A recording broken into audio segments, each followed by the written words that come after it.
Welcome to the class 9 students. Today I will be starting a new chapter with you all, which is chapter number 4, Biology and Human Welfare.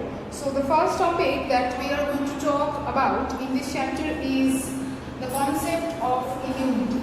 So I hope you have the basic idea about what is immunity. So talking about the definition that is given in your book is immunity is the ability of an organism to resist a particular infection with the help of some defensive mechanism. So we come across certain pathogens. Pathogens means disease causing microorganisms. Pathogens are disease causing microorganisms that they can be virus, they can be bacteria, they can be protozoa, and all these things cause diseases in us. Okay, so we come across these pathogens, but we have the natural protective mechanism in our body that does not always let us fall ill. So even if we come across these pathogens, our body's natural immunity fights with all those pathogens to keep us safe, to keep us disease free. So just like our country has its soldiers who are protecting our country from the enemies, from our foreign enemies, similarly our body also has soldiers in us who are known as antibodies. And just like the soldiers, these antibodies protect our body from foreign particles. When these pathogens try to enter our body, these antigens will fight with these pathogens to keep us safe. So this is how the basic immunity works. Okay, so now we will go into the details of immunity. We have talked about antibodies. There is another term which is antigen. Now what is antibody? I have told you they are those structures in our body that protect us from diseases. But I will have to talk in details about antibodies and antigens. Okay. Firstly, talking about antigens.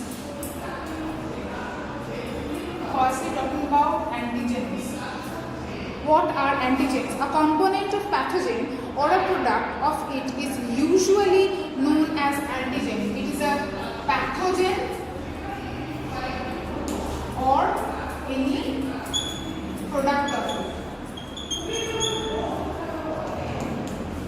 any product of it. Basically, these antigens are they are obviously protein in nature and they are disease causing. Why am I saying they are disease causing? Because here I have said that they are pathogens or any product of it. So these antibodies are foreign products or means foreign elements for our body. Although they are protein in nature, they are harmful for us and they cause diseases. Okay. Now coming to one more thing. The other name of antigen is immunogen. The other name of antigen is immunogen. Okay. Now most antigens are large proteins with molecular weight of about 10,000. Sometimes glycoproteins and nucleoproteins also contain antigenic properties. Now talking about different properties of antigens. Two important terms are epitope. First one is epitope. Now what is epitope?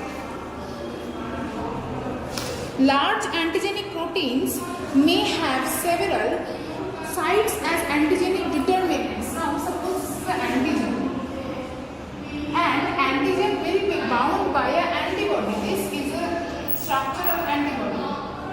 This is the places where the antibody binds with the antigen. Suppose here it binds with one antigen, here it binds with another antigen. So in this antigen, suppose in these two places where the antibody binds.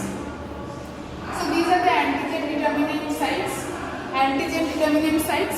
Clear? So large antigenic proteins may have several sites as antigenic determinants. So if this is a very large protein, these sites, the number of these antigenic determinant sites will be more in number in compared to large antigenic proteins, correct? These sites sites are known as epitopes. So these sites are known as epitopes. So if you are asked what are epitopes, you will say that large antigenic proteins may have several antigenic determinant sites, and those sites are known as epitopes. Clear? Antibody binds with the epitope region. What happens with this epitope region? Antibody binds with this epitope region. This is the antibody. Short form for antibody is AB, and this is the antigen AG. So this is the epitope where the antibody binds with the antigen. Clear? Sometimes small protein molecules on the surface of large proteins may act as antigens. So this is one small protein present on the surface of a large protein. So this may act as antigen. Clear? And such molecule is known as hapten. Such molecule is known as hapten. When it is known as hapten, when a small protein molecule is present on the surface of a large protein molecule and it acts as an antigen, then this is known as hapten. Haptens serve as epitopes. What are epitopes? The antigenic determinant sites of large antigens. So this binding region is also an epitope. So these haptens serve as epitopes on the surface of the protein. So haptens act like epitopes when they are on the surface of a large protein molecule. So I hope you are clear. So the two topics are epitope and hapten. Under antigens you will have to learn epitope and hapten.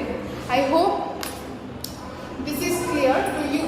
Next I will move on to the structure of antibody. I will move on to the structure of antibody. See, this is the basic structure of antibody. The antibody is made up of 4 polypeptide chains. As you can see, this is one chain, this is the second chain, this is the third chain, and this is the fourth chain. Out of these 4 chains, these 2 are heavy chains. These 2 are heavy chains. Why are they called heavy chains? Because they are long. Long means they have no proteins, so they are heavy chains. But these 2, the 2 extreme ones, are light chains. They are light chains since they are small.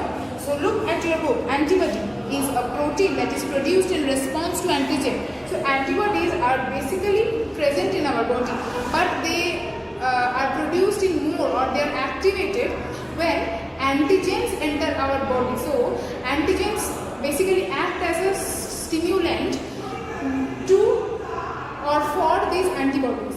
Clear? One antibody may bind with a specific antigen. Now antibodies are antigen specific. Antibodies are antigen specific. That means not all antibody can bind with any antigen. Antibody will be specific for specific antigen. Am I clear? Antibodies also will be specific for specific antigen. Now, antibodies are also known as immunoglobulins. So here we are talking about antibody, short form AB, or immunoglobulin.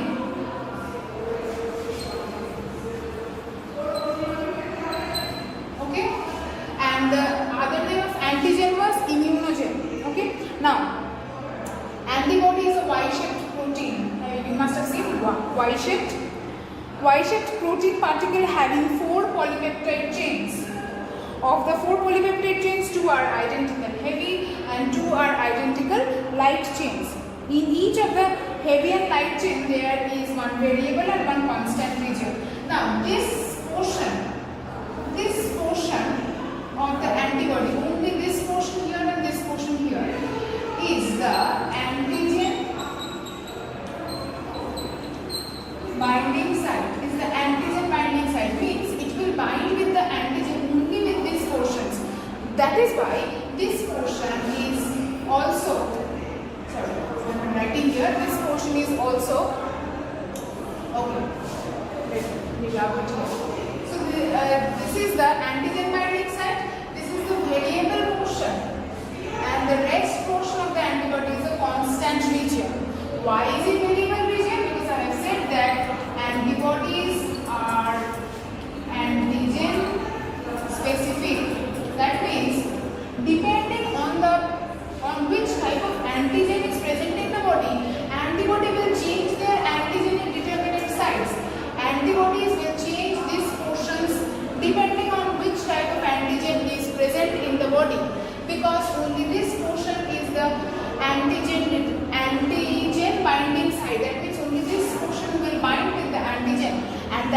has to change its composition or its structure according to the type of antigen. So each antibody has a variable region which is only the antigen binding site, and rest portion is constant region.